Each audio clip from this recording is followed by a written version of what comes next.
Thank you for joining us today. I'm here with Louis-Pierre Gignac, CEO of G Mining Ventures. GMIN trades on the TSX under the symbol GMIN and on the OTCQX under the symbol GMINF.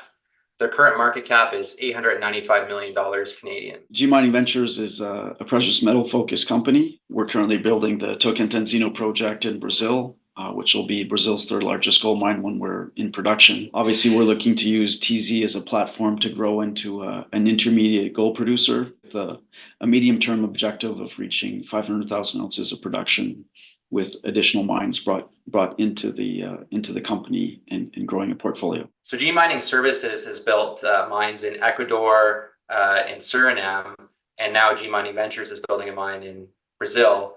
What has your experience been in Brazil compared to those other jurisdictions? For us, it's been very positive. Obviously, there's the language barrier that's Portuguese, which for the most part has been something that our people have overcome fairly well. Brazil has a really strong mining culture, so we're able to recruit competent people that know mining, and we're also able to procure a lot of what we need for the project within Brazil. So whether it's actually mill components or consumables, most of it can be procured within country, which is a tremendous advantage. So I think it's one of the leading jurisdictions, to be honest, in the Americas and definitely in South America. What percentage of your workforce, once you're producing, will be local? Yeah, so like for the construction part, this is one of the projects we've had the least amount of expatriates on a project.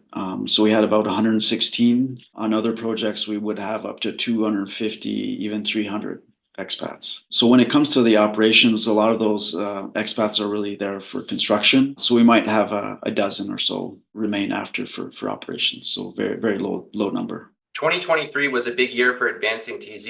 You're 80% complete and trending on time and budget. Can you update us what is happening on the site right now? So we're still busy with construction. Obviously, there's still 20% to go. So most of the construction right now is focused on the process plant area. Things are progressing well. Our primary crusher or reclaim is largely complete. Grinding mills, which is our critical path, the installation is ongoing and that's going well. So we're in the process of installing ring gears, lubrication systems. So really into the finer details of the grinding circuit. Our tailings facilities are largely complete as well. We've actually demobilized our earthworks team and concrete teams with most of that work behind us at this point. The focus right now is really on operational readiness, getting ready to start commissioning activities, which will be essentially starting in the month of March. What are you most proud of to date? I think what I'm really happy about since we essentially created the company is kind of the timeline that we've stuck to in terms of actually acquiring a project,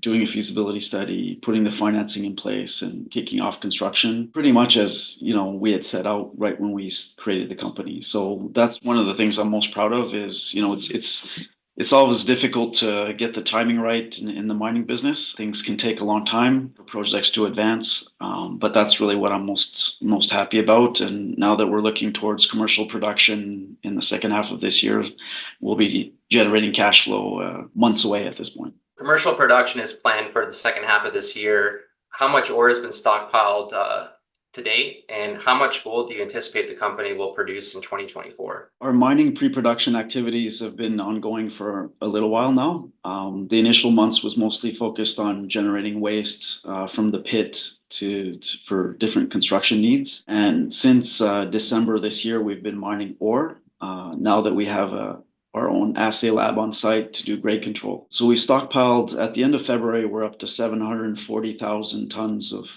stockpiled ore, and we're looking to stockpile up to 2.4 million tons by the time we're in commercial production. We haven't put a formal guidance out. If we go back all the way to the original feasibility study, which was in February of 2022, we're maybe 1 month, we started maybe 1 month behind that schedule. So we're looking at somewhere between 70 to 80,000 ounces this year. So let's talk about your cash position and free cash flow. So you're fully funded to free cash flow. How much cash do you have on hand, and what's the remaining project spend, and when do you expect to achieve free cash flow?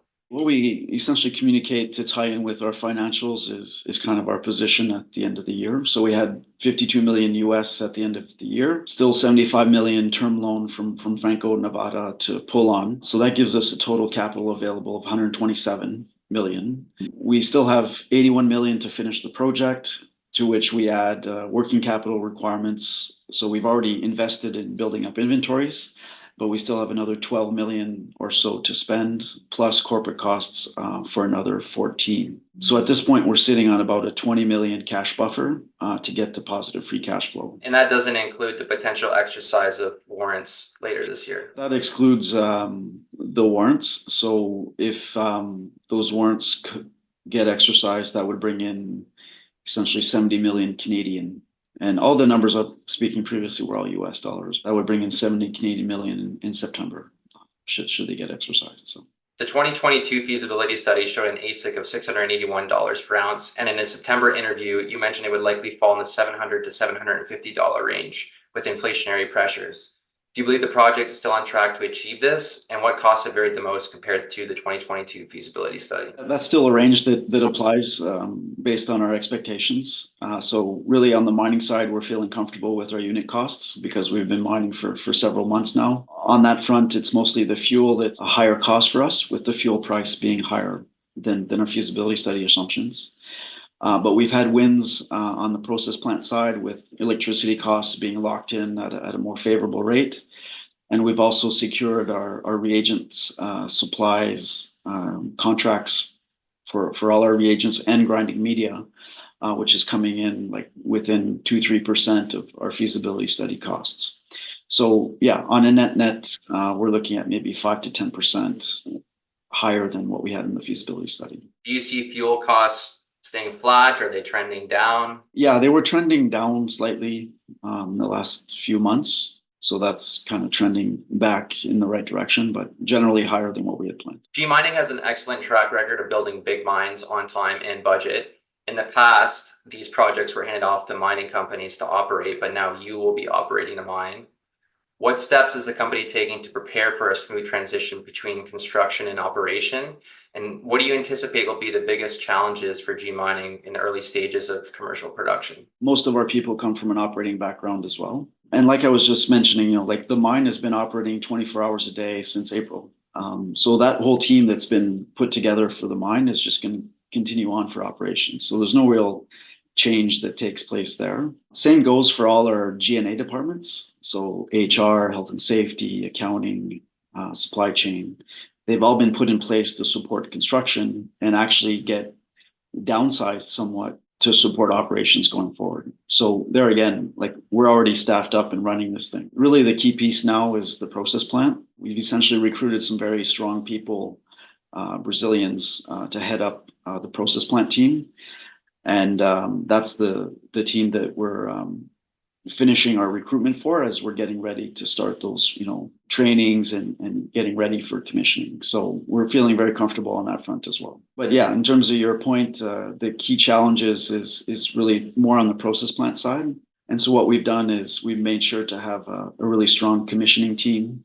So we'll have additional experts brought in to support the operations team as they look to commission. And that's really just to provide additional comfort, all hands on deck approach to deal with small problems as you start commissioning the plant. You want to grow G Mining to a 500,000 ounce per year producer in the next 5 years. America's focused, an asset that can produce, let's say, a minimum of 150,000 ounces a year or better, and ideally construction ready by the end of next year.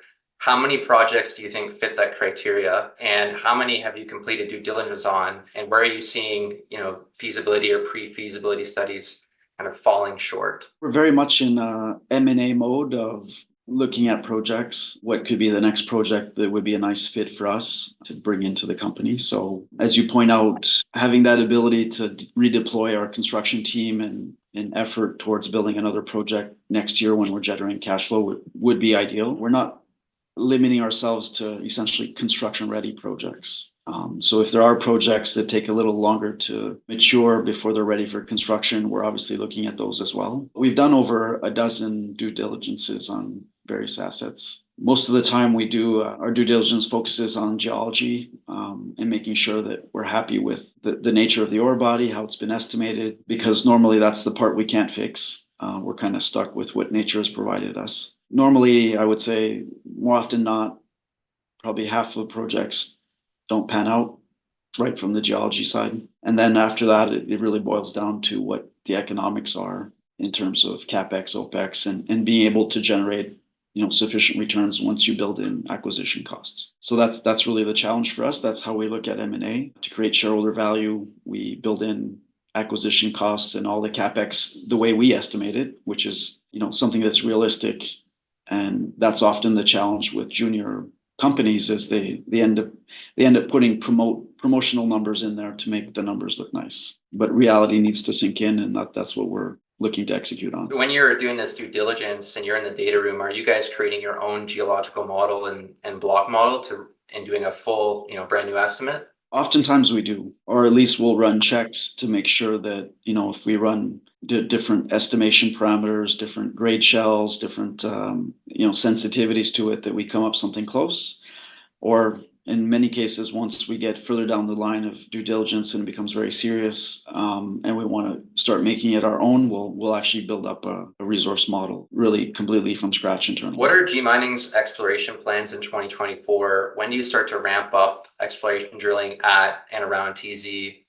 And could you ever see G Mining making a strategic investment, say like a 9.9%, taking 9.9% interest in an earlier stage junior exploration company? So this year we're planning to spend about 4 million on exploration. So we'll have a first drill coming in March, so starting up fairly soon. And we plan to bring in a second drill in June to be able to drill more meters. So this is really building off kind of the exploration effort that was done last year, which consisted of flying geophysics, completing soil geochem, really gave us a better baseline information on the whole land package. And with that, I think, we have something like 19 target areas that we want to further investigate. So we'll likely do trenching, field work, and follow up with some drilling on several of these.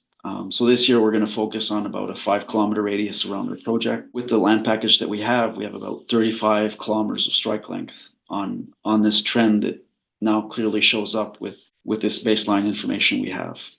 So that's really the focus. We'll be spending, about 4 million, which we feel comfortable with given our current cash position, but are obviously treating that as discretionary capital until we're generating our own cash to invest in exploration. Your second part of the question of making 9.9% strategic interest, investments in companies, that's perhaps something that we could do, just to take a stake in companies that are really progressing well, but maybe don't have all the right ingredients yet for us to make a full acquisition, but at least position ourselves to be better positioned to maybe take it completely out at a future date. And I'm just thinking in my head, there's a lot of good projects I think that are out there, but by the time they get their permits and would be construction ready, you're talking 2030, and at their valuations now, it seems like there's some good opportunities out there. We're seeing this disconnect right now between gold price and equity valuation. So yeah, it's an interesting time to take positions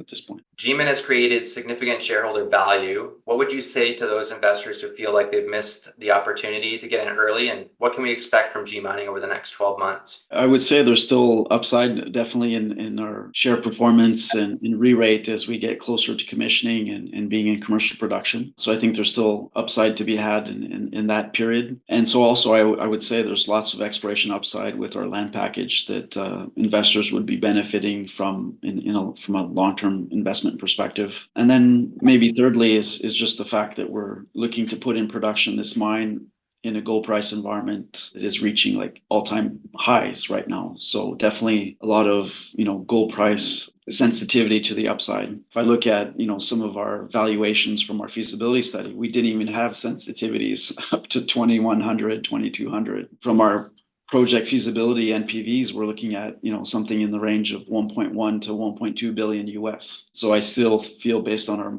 market valuation, we have lots of room in there to grow. So our 3L's valuation for G Mining, we calculate at $2,100 gold, we calculate a net asset value of 1.6 billion and a 0.63 P/NAV multiple.